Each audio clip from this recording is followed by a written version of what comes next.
Okay, let's talk a little bit about trauma, because as you're working with attachment challenged children and their families, primarily you're going to be working with trauma. And the significance of trauma is that it occurs in far many ways than what our limited understanding of it is. Trauma is any stressful event which is prolonged, overwhelming, or unpredictable. So it can be any stressful event which is prolonged, overwhelming, or unpredictable, and when that event continues on, unexpressed, unprocessed, and misunderstood, that's what makes the difference between short-term trauma and long-term trauma. Traumatic experiences, which get stored in the cells of your bodies, can impact you for the rest of your life. They can impact you lifelong. And if you don't have the relationships and the environments that permit you an opportunity to express and process and understand, then you will struggle with that event your entire life. And a lot of times we struggle with traumatic events that we don't even know have been traumatic. A lot of times just growing up in environments that may be neglectful or emotionally absent are traumatic, and we're not aware of it because we've identified trauma as physical abuse and sexual abuse and neglect and all these other things. But if the first 16 weeks of your life establishes your regulatory foundation, you can have so many experiences in that 16 weeks that when you become older, you have no cognitive awareness of. You may have an emotional awareness of it, the pre-verbal experience of it, but you don't have an emotional awareness of it. So you just take that into consideration, and then childhood in general. Research tells us that there are two hemispheres of our brain, and I don't want to say that and you think that we have one hemisphere that activates in emotions and one that activates in thinking, because anytime you're stressed, anytime your brain is engaged, your entire brain is engaged. But we have some primary hemispheres. Our right hemisphere is our emotional hemisphere. It's where we do all of our emotional experiencing, our emotional processing. Our left hemisphere is our cognitive hemisphere, where we do all our thinking and our rational processing. Well, research tells us that our emotional hemisphere, our right hemisphere, is the hemisphere of our brain that is most directly connected to our body. Our left hemisphere, which sits in a different category of the brain, is not directly connected to the body. Well, the significance of that is that trauma gets stored in that emotional hemisphere and in the body. However, as children, when we reach the age of 3, we make a dramatic shift from emotional to cognitive. It's almost a door closing. It doesn't close completely because you all know that children are very emotional for long periods of time. But from after the age of 3, we make a dramatic shift to being more cognitive. The older we become, the more cognitive we become and the less emotional. And that's why as adults it becomes so difficult for many of us to cry.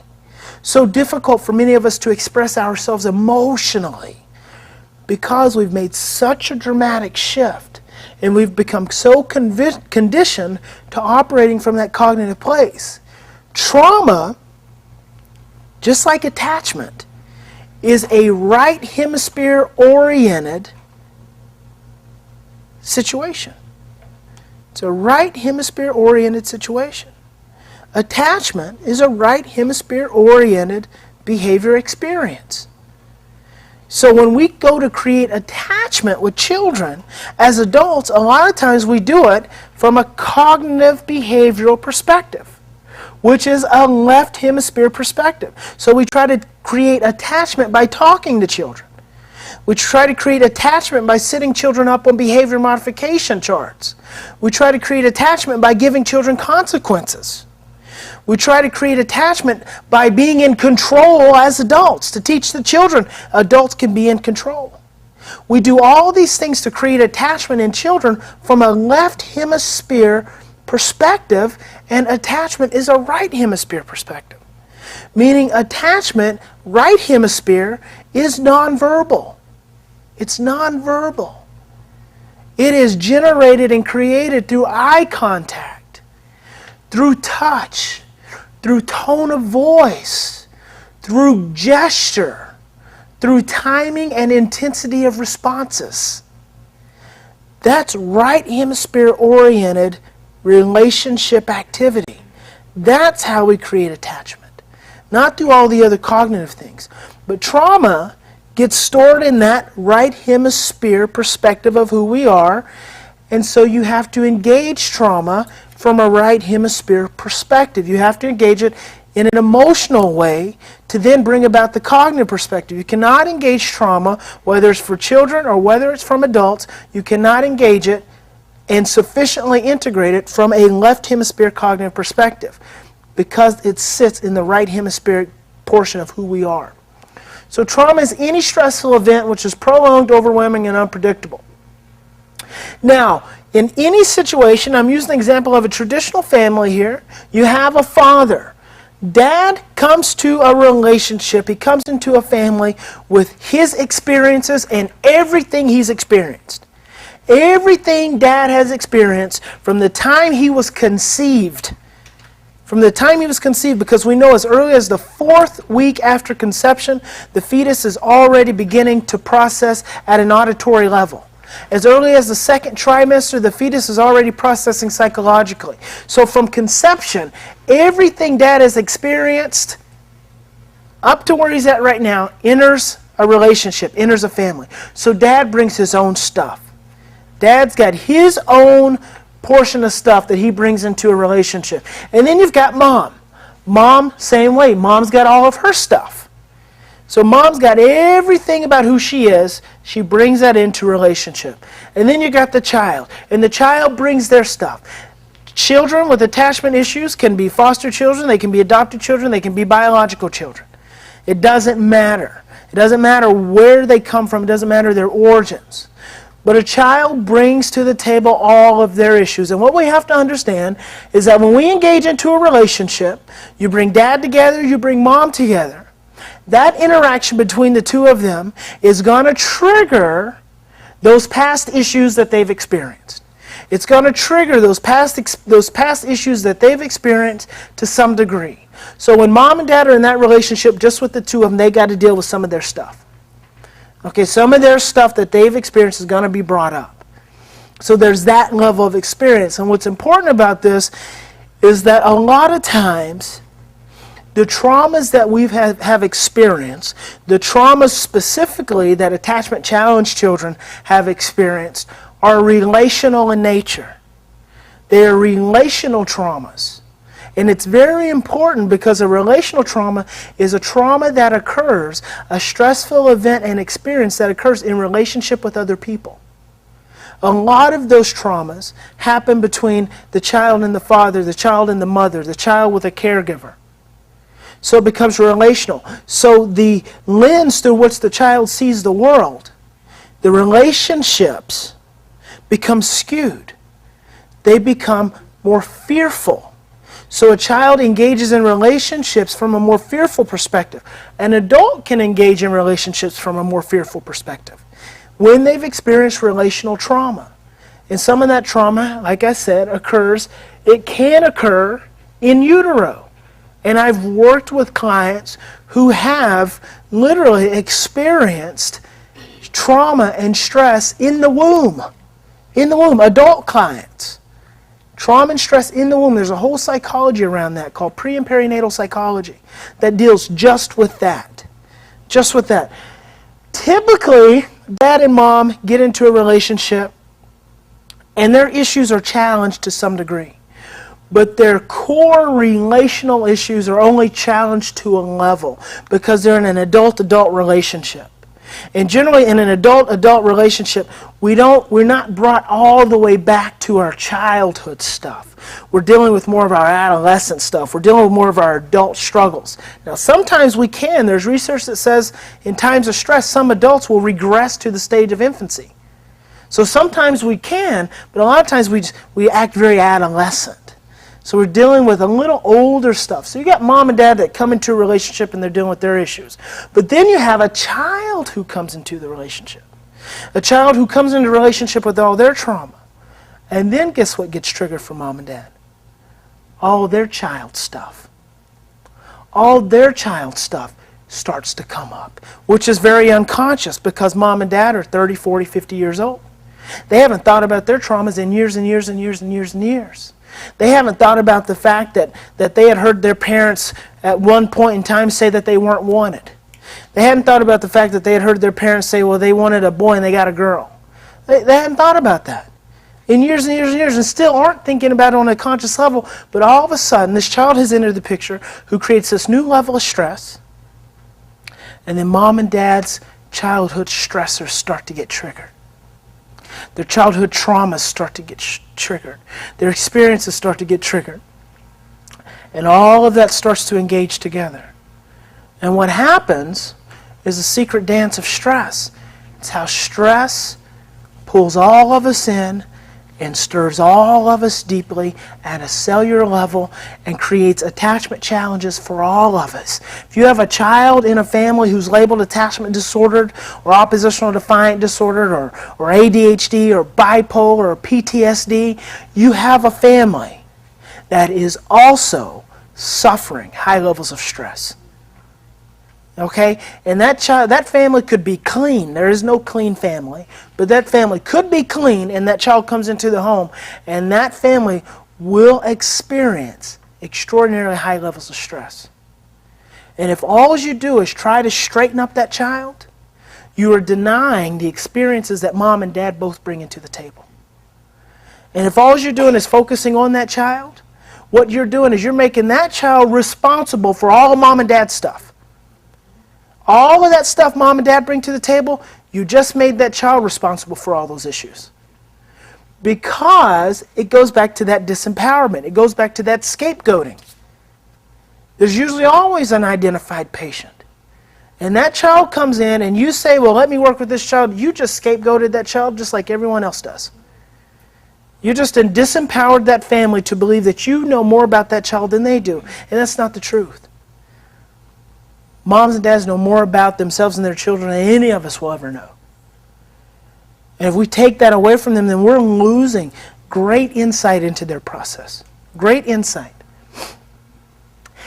So when we're talking about working with attachment, we're talking about working with families in a therapeutic way. We're talking about family-centered regulatory therapy. What we are ultimately looking at is what's underneath the surface rather than what's on top of the surface. If you look at this, what you see is a picture of an iceberg. But a lot of times we look at this and we see the tip of the iceberg. That's all we see when we see an iceberg.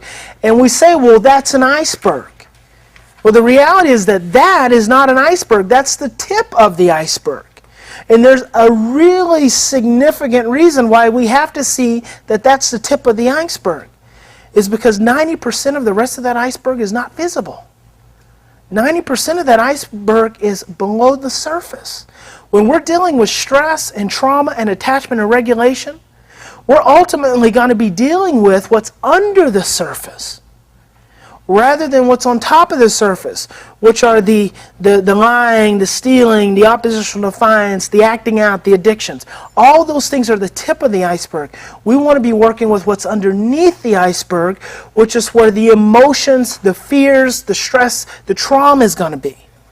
So rather than just working at a cognitive level, we want to be working underneath that level. So we want to use the tip of the iceberg as a catalyst. We want to use the tip of the iceberg as a flag for where we might go for the stress and the fear. But we don't want to just work at the tip of the iceberg. Now, when we're talking about the tip of the iceberg and we're talking about what's underneath the surface, that's when we're going to start looking at the trauma. Again, traditionally, trauma, as we've been told and educated, that trauma is something we resolve. As therapists, we go into it and resolve it. You don't resolve trauma. You integrate it. You make it a part of your daily experience. But as it relates to trauma and as it relates to everyday life, we all have 4 levels of memory. 4 levels of memory. So you have this filing cabinet. The top filing cabinet drawer is your cognitive level.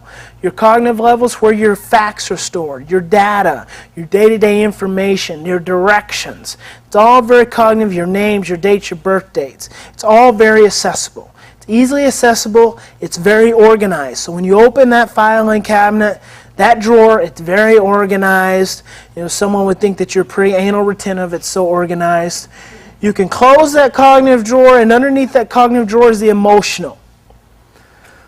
What's important about the emotional is that every file in the cognitive drawer has a corresponding emotional file attached to it. So every thought, every experience, every emotion that you have an emotion attached to it. And that gets stored in the second drawer, which is your emotional drawer. You won't always know how those thoughts make you feel. You won't always be consciously aware of what those experiences felt like. So what you have to do is then you have to visit that second filing drawer. And you say, well, here's a file in the cognitive filing drawer, and in there is going to be a little sticky note that says, for emotional connection, see drawer number 2, file number 5 for this experience. And then you say love or fear. And then you got love or fear. And then you have all the feelings associated with it. So that's stored at your second level. It's not as organized, has a tendency to be a little more disorganized, but it's available and it's accessible if we give ourselves a moment to look at it. Then underneath that, we have the motor. Your motor memory is your walking, your talking. I used the example earlier of driving your car. It's all motor memory. It's all unconscious. Pretty organized level. Sometimes it's not so organized when you're stumbling around, things of that nature. But for the most part, it's very organized. You have to give it very little thought. It occurs all very unconsciously. Now underneath that, and what's most significant about this work, is the state level, because this is what's below the surface. The state level memory is where all your personality traits are stored. It is essentially your entire childhood experience. It is your unconscious. You're not aware of the state level. You don't pull it out intentionally too often. It comes out on its own. Because it's one of those drawers that's stuffed, it's wore out, and you kick it in sometimes because you don't like the stuff that comes out of there, and it pops out on you from time to time when you get really stressed out. Trauma is stored at your state level. Trauma is stored at the state level of memory. And what's very important about this is that your state level of memory directs all your other levels of memory. So when you get stressed out, and you can get stressed out in degrees, you can get stressed out and not react totally from your past. But when you get stressed out to a level, to a degree, then that state level gets activated. And if there's trauma down in that state level, then it starts to dictate to all the other levels. And depending on how high that stress is and how big that trauma is, it gets even bigger. Before you know it, it takes over your body, how you're moving. It takes over your feelings. You're yelling and you're sweating and you're shaking, and it takes over your thinking and you're screaming, oh my God, I'm going to die, I'm going to die. It's all your state level. Someone walks in the door and says, it's just a Chihuahua. It's not a pit bull. And you go, oh, thank goodness.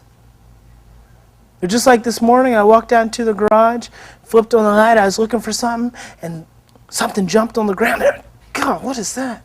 And I looked, it was a frog. Right? But in that moment, it could have been an alligator. It was just a frog. Then I was able to calm down. Your trauma gets stored at that state level. Your trauma is what's below the surface. That's the very scary picture we don't want to deal with. We don't want to look at that. So a lot of times we try to shove that drawer back closed. And come back up to the cognitive. And we work out of that cognitive as long as we can, but remember, stress causes confused and distorted thinking. Suppresses the short-term memory.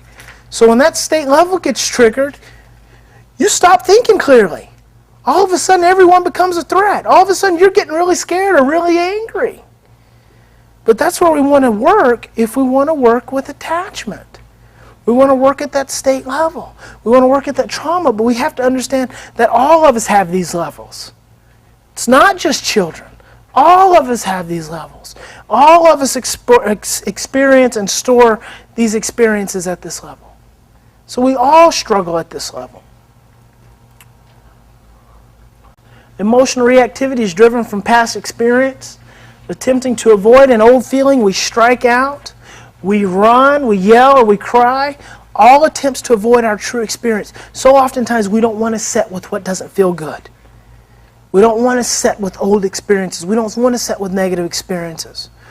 But there's two parts to this. One, as a therapist, I've got to be able to sit with those experiences for myself, so then I can help other people sit with their experiences. So I can help parents sit with their experience. So then I can help those parents to sit with their children when their children are having those experiences. So there's actually three parts to that. We all move away from that when we become emotionally reactive, when we have those experiences, those feelings. Now, when we're talking about therapy, and I've talked about trauma, again, I look at this, and I've come to look at this in a very simple way, which won't always be easy for a lot of people to accept, that some of this can be so simple. And I'm not saying it's all this simple, but some of it, and I say 97% of it, is pretty simple. Trauma is an emotionally invalidated experience. Trauma is an emotional experience that has not been validated. It is an emotional experience in which you did not have an opportunity to talk to someone about it, to process it, to express it, to understand it. That's what makes trauma what it is, for adults and for children. And the younger it occurs, the more difficulty we have in expressing, processing, and understanding, because generally we are entering in relationships with people who have had their own traumas. So they have a very difficult time expressing and processing and understanding. But the significance of this is that our experiences create frameworks for our emotional tolerance. From your childhood up until now, you've got a framework for what you can handle emotionally. And this gets tied in with our traumatic experiences, because your traumatic experiences also speak to your emotional window of tolerance. Your emotional window of tolerance is your ability to accept and to be in the presence of emotional experiences of yourself and of other people.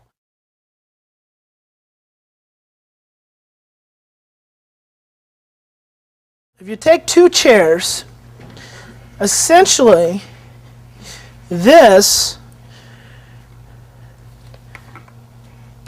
throughout your experience, throughout your childhood, throughout your growing up, throughout whatever it is you've gone through, this becomes your emotional window of tolerance. Okay, and every day, every experience allows us an opportunity to either expand it, or if the experiences we're having are really stressful or really traumatic, to bring it actually gets smaller. But generally, we are expanding our emotional window of tolerance. Now, within this emotional window of tolerance, and this starts out, first for us as therapists, because this is what we have to teach to parents, because this is what they create for their children. Okay, we are looking to expand our emotional windows of tolerance. We start out with this emotional window of tolerance, which allows us to be flexible in the midst of emotions. So in the midst of emotions, I can be flexible. Cheryl, come here for a minute. So you're going to say to me, Bryan, I have a need. Bryan, I have a need. Okay, Cheryl. Now, say it again, bigger. Bryan, I have a need. All right, I can handle that, Cheryl. Say it a little bigger. Bryan, I have a need. Well, watch out now, Cheryl. I heard you the first time. Let's calm down a little bit, because see what just happened is I just went from flexible to the limits of my emotional window of tolerance. And as soon as I hit the limits of my emotional window of tolerance, guess what I become? Emotionally rigid. So I'm no longer so accepting of Cheryl's emotions. I become rigid, and what do I have to do when I'm facing rigidity? I'm perceiving this as a threat. So what I've got to do is I've got to bring this back in, which means naturally I got to bring you down. I've got to get her not to have so many needs, because if she continues having needs, again, I have a need. Oh my God, bigger. Bryan! Whoa! I just eclipsed my window of tolerance. I don't care about your needs. I got needs too. I got a need for you not to yell at me. Now, I can listen to you if you're not yelling at me. I just eclipsed my emotional window of tolerance. And now what happened? I just went into survival. And now I'm no longer present. Because now I'm reacting to the fact of the way my father or my mother used to yell at me. And I'm not conscious of it.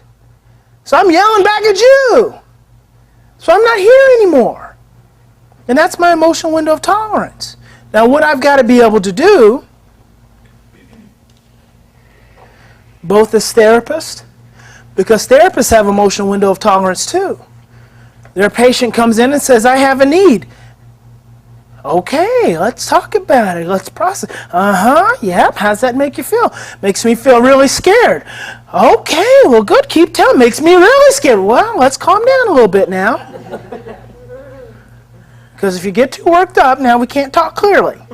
Okay, so let's just calm down a little bit. Do you need to stand up? You need to move around a little bit? You need some water? Or she starts crying. Therapists have emotional windows of tolerance. My patient starts crying. I start getting a little uncomfortable.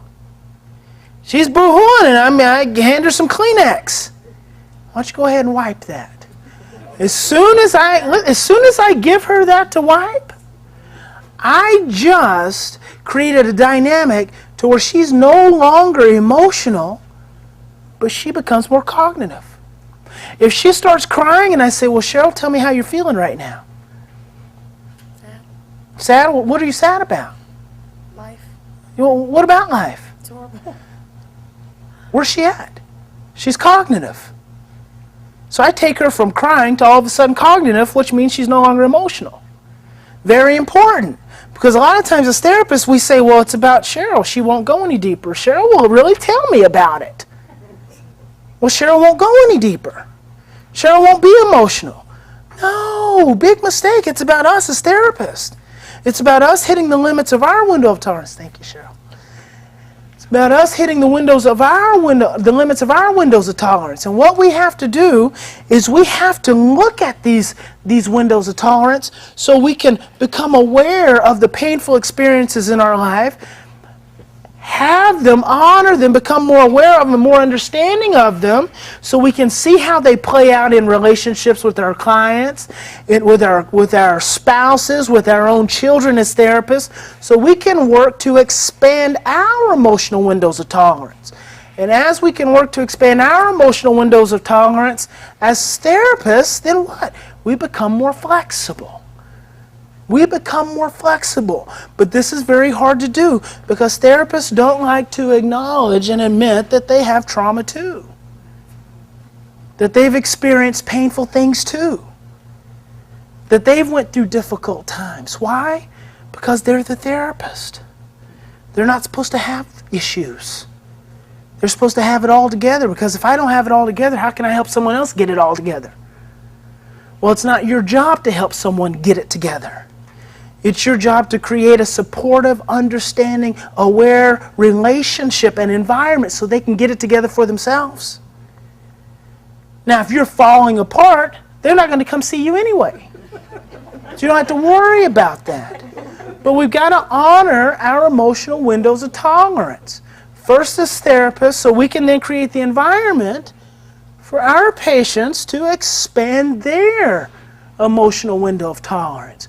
Because now when I can help Cheryl expand her emotional window of tolerance, and she can become more emotionally flexible, I can then help her child through her to become more emotionally flexible.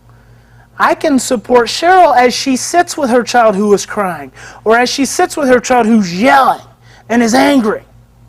Because Cheryl's become more emotionally flexible, when her child becomes really angry, she doesn't hit those windows of tolerance so fast. So there's a less likelihood for her to become really rigid and have to shut him down. Does this make sense? What about for some of you who haven't ever heard this? Does it make sense? Any questions? It's very important that I convey this as clearly as possible. Is it possible that as a therapist you can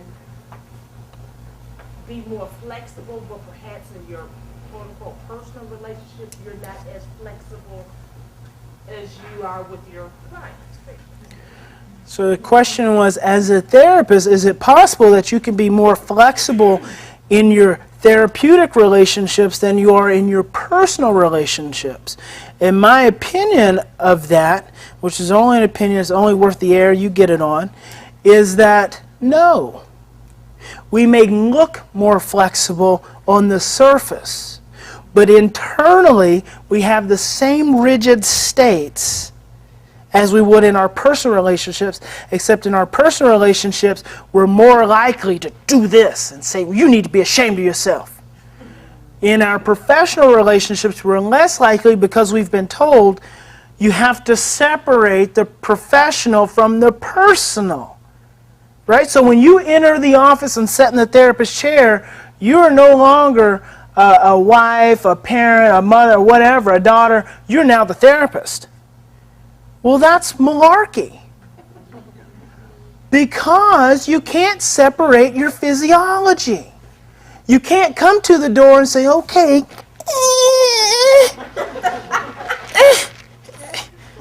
now I got my professional physiology on and it's clean. It's clean. Let me be with you. We don't do it. It's the mask that we wear. And this is important because this way of working becomes a very nonverbal, unconscious, physiologic way of working, which is listening to our own body signals to listen to our client's signals. And if we're not listening to the body and to the signals, to the nonverbal, we miss a lot. If all we're doing is focused on the words, we miss a lot. So what we ultimately want to be doing is creating emotional flexibility. And by creating opportunities for emotional flexibility and the expansion of it, we create opportunities for the integration of trauma. We create opportunities for individuals to really experience the pain of the trauma, to really express the experience of the trauma without being suppressed, without being denied, without being shut down, to really engage the emotional. We're very afraid of emotions. Two things we're really afraid of in society, emotions and touch. Two things we're very afraid of, emotions and touch. They become very threatening. They become very threatening to us because emotions, we can't predict them. So they become very threatening. And touch, it's overwhelming to the sensory system. So we like to avoid it.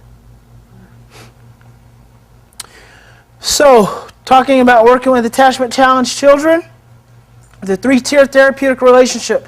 The first level of intervention for me as a therapist is always going to be with the parents. Single parent, 2-parent household, grandparents, foster parents, adopted parents, doesn't matter. It's the parents. Essentially, it is the significant regulatory figure.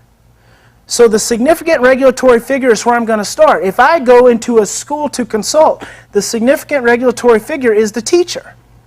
So I may not always have to go and get the family at home. If I go into a residential treatment center to consult, the significant regulatory figures are the direct care staff. My main focus is creating immediate regulation. Because when we can create immediate regulation, then we establish a foundation for a lot of other magical things to happen. But when we don't create that foundation of regulation, no matter how good the wood is you build that house and how good the framer is, that house is going to crack. It's going to fall if that foundation is not solid. So we want to be looking to create secure emotional foundations. So the primary regulatory figure is the significant parental figure. So I start with the parents to work on that relationship. Solidify the parent relationship, you're changing the foundation of the family. You change the foundation of the family, then you create the most optimal opportunity to influence the development of a child. You create the most optimal opportunity to really have an impact on what the child is struggling with. But a lot of times we're afraid to start at that foundation level. We want to start everywhere else except for that level. And a lot of times we do family therapy. We call it family therapy, even systems therapy. Family systems therapy sometimes. It's not family therapy. It's child-oriented family therapy. It's child-focused family therapy. The family's doing therapy because of the child. If the child wasn't a problem, then the family wouldn't be doing therapy. Well, if the therapist comes in and all the therapy is directed towards the child, even if I'm working with mom and dad about their issues in relation to the child, it's child-oriented. It's not family therapy. Family therapy is about working with each individual to how and what it is they bring into the dynamics of the family, what they bring into the relationship. It's not about working with them in relationship to that particular child. It's about working with each and every individual. So there's some principles of family-centered regulatory therapy I want to go over. And I want to go over these, and then we're going to move into doing a little demonstration of what this looks like. Just technique-wise, I want to share some of those things. And then we'll even look at some of the more emotional aspects of the work itself. So first, again, I'm starting with the therapist. Very important. The family-centered regulatory therapist strives to be mindful of their own family-based states, which may create impediments to the family's process. Which means a family-centered therapist strives to be aware and mindful of what they bring to the table in the relationship. Mindful of their own parent-child dynamics. Because as soon as a therapist sits down in front of a mom and dad, in front of another adult, it is just like they're working with their own mother and father at an unconscious level. As soon as you sit down with someone else's mother and father at an unconscious level, it's like you're working with your own. And so if you're not aware, if you're not mindful of what those issues were and have been, then all those blocks and all those fears and all those barriers interrupt those individual processes. And that's something we want to, as much as we can, be mindful of and be understanding of.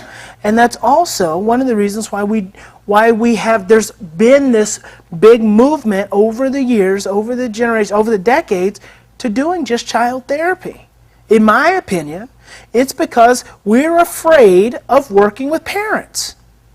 Bottom line, we are afraid of working with mom and dad, not because that mom and dad are scary, but because they remind us of our own scary mom and dads. And unconsciously, when I'm not aware of that, then all these blocks and barriers come up and all these impediments, which allow me to very easily work with the child. To say, well, mom and dad, go have some ice cream. You guys have been really stressed. I'll talk to Benji. See you guys in an hour. It's easy to work with Benji. Easy to work with a child by themselves. Children are not threatening to us. We play with children. They're not threatening. How many of us actually say to a parent, let's go do some play therapy? Ooh, what? You want those parents to play? How about it? It challenges our fear. And I do say, I believe that play therapy can be an effective adjunct to this process, but mom and dad need to be involved too. Because a lot of parents never had parents that played with them, so they don't know how to play. And playing is engaging that emotional hemisphere, that attachment hemisphere.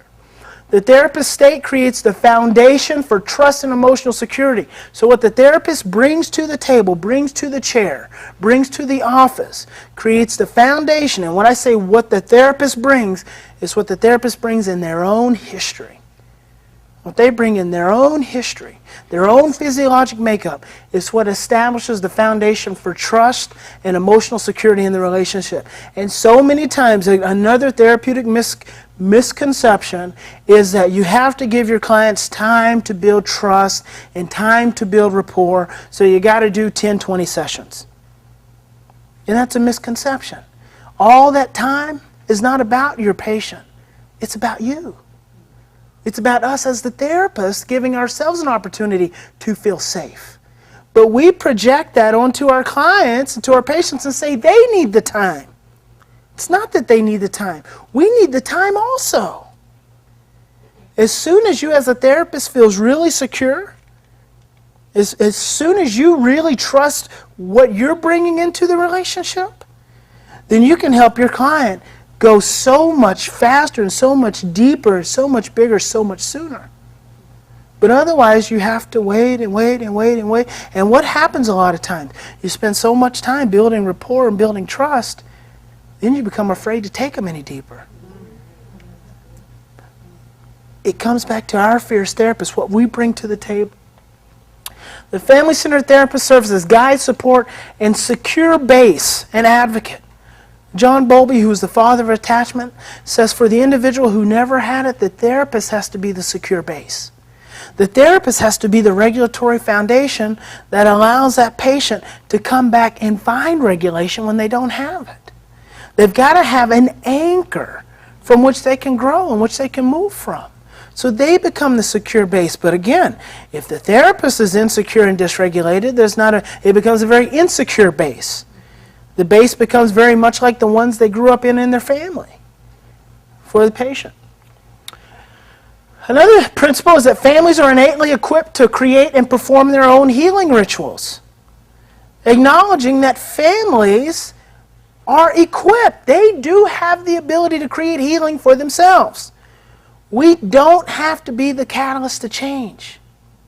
We can empower moms and dads to be the catalyst to change in their lives.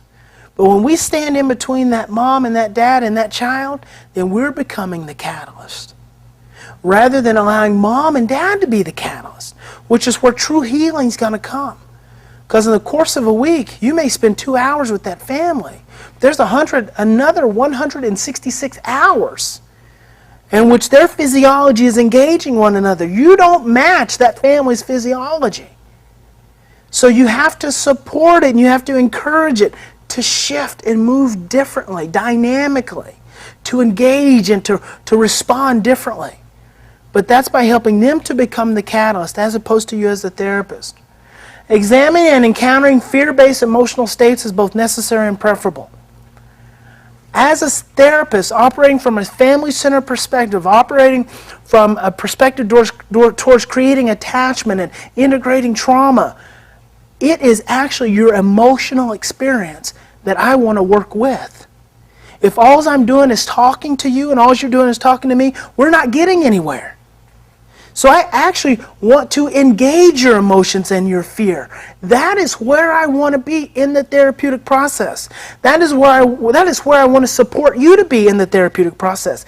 Actually, in your fear, in your anger, in your rage, in your shame, all the yucky places you don't want to be. Because that's where all the experience is at. That's where the trauma is rooted at. And if all we're doing is talking about it, we're not getting there. But I first have to be okay with that myself. I had a therapist in one of my lectures. She said, what if you have a client who's afraid to cry? I said, well, comfort her and tell her to be okay. She said, well, no, what if she feels like if she cries, she may never stop? I said, well, tell her, she will stop. Well, I can't guarantee her that. I said, we'll tell her that if she starts crying, there is reasonable scientific proof that she will stop. And the therapist said, there's always an impossibility. Whose fear are we dealing with? But see, that gets projected onto the client. As if the client won't go. The client is being resistant. Resistance is only fear. And a lot of times, resistance, as it relates to trauma, becomes survival. Because in fear, we move into survival. In stress, we move into survival. So I actually want to work with you in those places rather than move out of those places. That's the preferred state. That's the preferred state for healing, because that's how I can help you to integrate. That's how I can help you to see how much that plays out in your relationship with your child. How much those intense emotions which are connected and anchored in the past keep getting thrown up to the future and taking you out of the present, yanking you out of the present. If I can help you to express and understand some of those experiences, I can help you be more present when they come up. Because a lot of times we don't want to be present with them. So that's actually where I want you to be. Assessment incorporates generational family dynamics. So we're not just going to be looking at what's going on current day. We're going to be looking at generational aspects. So many of these things occur in cycles. generation after generation after generation. And he can see it so clearly sometimes. So we're going to be incorporating all of that. Dad's relationship with his dad, and his dad's relationship with his dad, and alcoholism that runs the generations. Looking at all those aspects, not just looking at where that child is right now. We're going to look at what that parent's bringing and what are the generational implications of that. And diagnosis does not dictate treatment, focus, outcome, or prognosis. It's not about the diagnosis. It's not about the diagnosis. A diagnosis, which comes from a medical model, typically is used to get your insurance payment or to get your medication. But ultimately, it's not about the diagnosis. And you can take every diagnosis that you commonly see.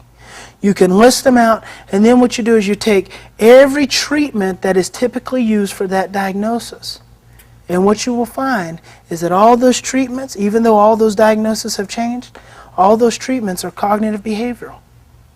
So the treatment doesn't change even though the diagnosis does. It's not about diagnosis. So the diagnosis is not going to dictate the prognosis. Well, because some attachment therapists will say, well, if a child has an attachment disorder and they're 13 years old, you might as well write them off right now. If they're 15 and they're rad now, oh my gosh, you're in trouble. It's not going to dictate our prognosis because we're not going to focus on the behaviors. We're going to focus on the fear and the stress underneath the behaviors that keep the child in a place of terror, in a place of survival, in a place of fear that doesn't allow them to create attachment. So we're not going to be focused on the outer, we're going to be focused on the inner. Stress impacts all members of the family, so we're going to look at all members of the family. Even the child who seems to be perfect. A lot of times that's the child who's got the most issues. Because that's the child who doesn't feel safe to let it out.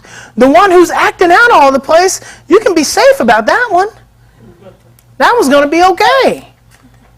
But the one who's not acting out, that's a lot of times the one who's really struggling. Same with mom and dad. So the whole family. The parents establish the foundation of the family, and the treatment impacting a child is initiated within the family unit, beginning with the parents. So we're going to start with the family, we're going to start with the parents, helping them to understand their process, helping them to understand what they bring to the table, that experience. Family behaviors and psychic dynamics are rooted in stress, both past and present, meaning all the behaviors that are currently occurring are rooted in past experiences as well as present experiences. So you can't just think it's just about today. It's not about just today. So much of what's going on today in a negative way is coming from the past. Remember, scared children do scary things. Validating the emotional belief of the client is more important than establishing the therapist's belief. This is very important. If I'm working with you and you say you're angry, I'm so angry right now, and I say, well, no, you're not. There's fear underneath anger. You're really scared. What are you going to say? No, I'm not. I'm not scared. I'm angry. You will become more angry. It's more important that I validate you in exactly what you're experiencing. If you say you're angry, I want to honor that. But the key is that I want to be able to see the fear underneath the anger. I don't have to try to convince you that there's fear underneath it. I have to see it. Why? Because if I only see you as being angry, then you become a threat to me. Maybe not consciously, but unconsciously, you become a threat. So my physiology shifts, and I react to you differently. But if I can truly see the fear underneath your anger, then I don't react. I can respond. I can move with you differently. The whole experience between the two of us becomes different. The therapeutic environment is a primary catalyst to healing. The most healing for an attachment challenged child is going to come in what mom and dad can do day to day. It's not going to come in the integration of trauma in the office and the expression of trauma in the office. The most healing is going to be what's happening to that child day to day. Two things implicated in changing the brain: positive repetition of relationships and positive repetition of environments. You don't get much positive repetition of relationships and environments in the therapist's office. So the primary catalyst to healing is going to be the therapeutic environment, meaning what you can create in the home for the family. Parental regulation is the single greatest factor in the maintenance and ongoing regulation of children. Parental regulation is the single greatest factor in the maintenance and ongoing regulation of children. If a parent cannot find regulation, a child cannot find regulation. If a parent is dysregulated, a child is going to be dysregulated. You know, and I didn't say at the beginning, I mentioned that I would define those two, and I didn't define them. But any of you who don't know what regulation is the ability to maintain your stress within a window of tolerance. It's the ability to be calm, so you can be regulated. Dysregulation is when your stress exceeds your window of tolerance. So when you hit that emotional window of tolerance and you eclipse it, that's when you become stressed out. That's when you become distressed. Regulation is your ability to experience that stress and keep it within this window of tolerance.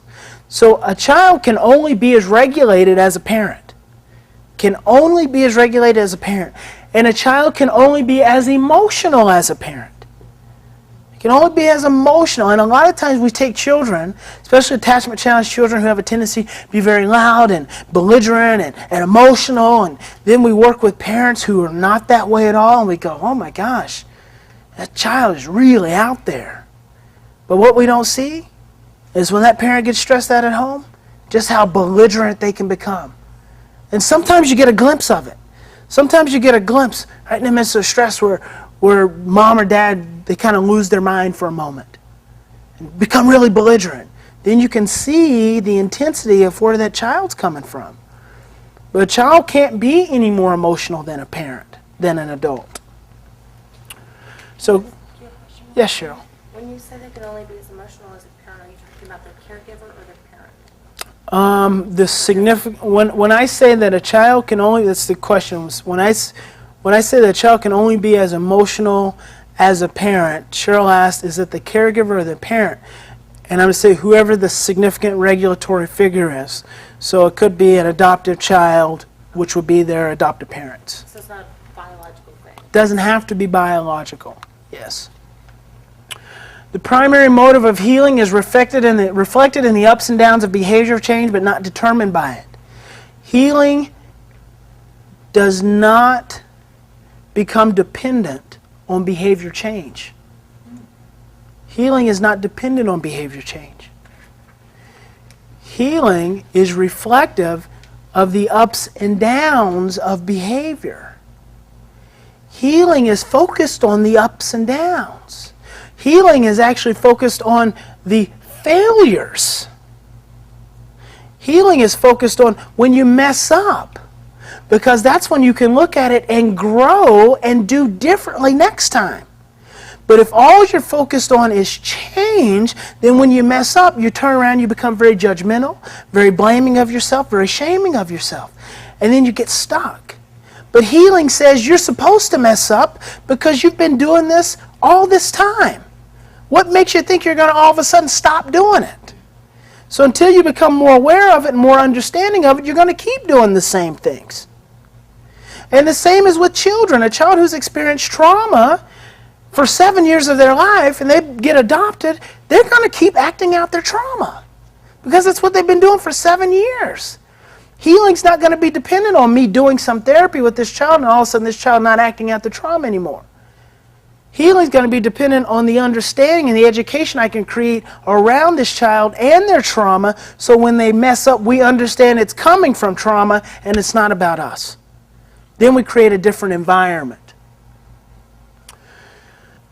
This is a 10-step model of integration from childhood to adulthood. We're going to move more into kind of what the therapy looks like, kind of how you go about, how we go about doing, how I go about doing it. And this 10-step model is kind of an overview for the way the process generally works, kind of the flow of the process. One, you create safety, and as I demonstrate, you'll kind of see some of these aspects. You create safety in the therapeutic process by letting the person know that you can accept their emotions as a therapist, that you're here to help them, you're not here to hurt them, to say the things that create safety for them. to help them to feel comfortable with their own process and to know that this is their process and they can do with it whatever they want to, which is a process of empowerment. You're empowered to do in your life as you choose to do. So you move to empowerment to engage and disengage. Meaning, as we're working, as this work becomes too emotional, you have the ability to stop. You have the ability to back up, and then you have the ability to go forward. So you have that ability at any given time. And I'm here as a therapist to support you and to engage you in that process. And then 3 is breathing. And again, this will be clear as we go through the role play. So you start to breathe, and then you start to tell a narrative. Narrative is telling a story, a painful experience. It could have a parent come in, and they could be struggling with their child, but I would have them start telling even the story of what's going on with that child. Having them tell that story, exactly where they're at, and then as they start to tell that story and they start to signal emotions through the affect or through the face or maybe begin to cry, I have them just to somatically map it, which means find on their body where they feel that the most. A lot of times we feel our experiences in our bodies. A lot of times we hold our stress in our bodies, in our backs, in our necks, in our jaws, in our legs. We hold our stress in those places. And then I help them make the emotional connection. So as they're telling the story and they're mapping in, I help them make, what does that feel like? What's that emotional connection? What is that, as you're telling that story, what's the feeling that comes up for you? So help them make an emotional connection. And then to continue the narrative, 6 through 8 will start to flow together. You continue the narrative, you make the emotional connection, you start to tell the narrative from a more emotional place. You encourage the emotion more, and then you move into emotional expression. At some point in this work, your goal is to move from the cognitive and left hemisphere fully to the right hemisphere. To get out of the cognitive, to get all the way into the right hemisphere, to allow yourself to really get into the emotion of it. Because when you get fully into the emotion of it, you will lose cognitive tracking. You won't be tracking yourself anymore. When you can get fully into the emotion of it and you can express it emotionally all the way and give into it as much as possible and you come out of it, then we tie in the cognitive. And then when we tie in the cognitive with that emotional experience, that's when we start processing. Then you start talking. So there's a point in this therapeutic process where you're not using words. And one of the biggest challenges for therapists is to not use words, but to just encourage emotion. To not have to talk about it, but just to encourage emotion. And when you encourage the emotion, you can move into processing, and that's when you start to talk a little bit more. You start creating the lateralization between the hemispheres, the emotional and the cognitive, and then you start to integrate it. Then you start to create coherence around experiences. So that's kind of the way the 10-step model works. We start out typically the three-tier therapeutic model at level 1, which is going to be dealing with the trauma, the somatic, the emotional. So that'll be less verbal, more emotional. Then that will move to number 2, level 2, which will be the the cognitive, somatic, emotional, which will be more verbal, a little less emotional, working on more understanding, and then we move up to level 3, which is more of the cognitive integration. So that's when we move, at that point, the emotion are still there, but we start to focus more on the cognitive.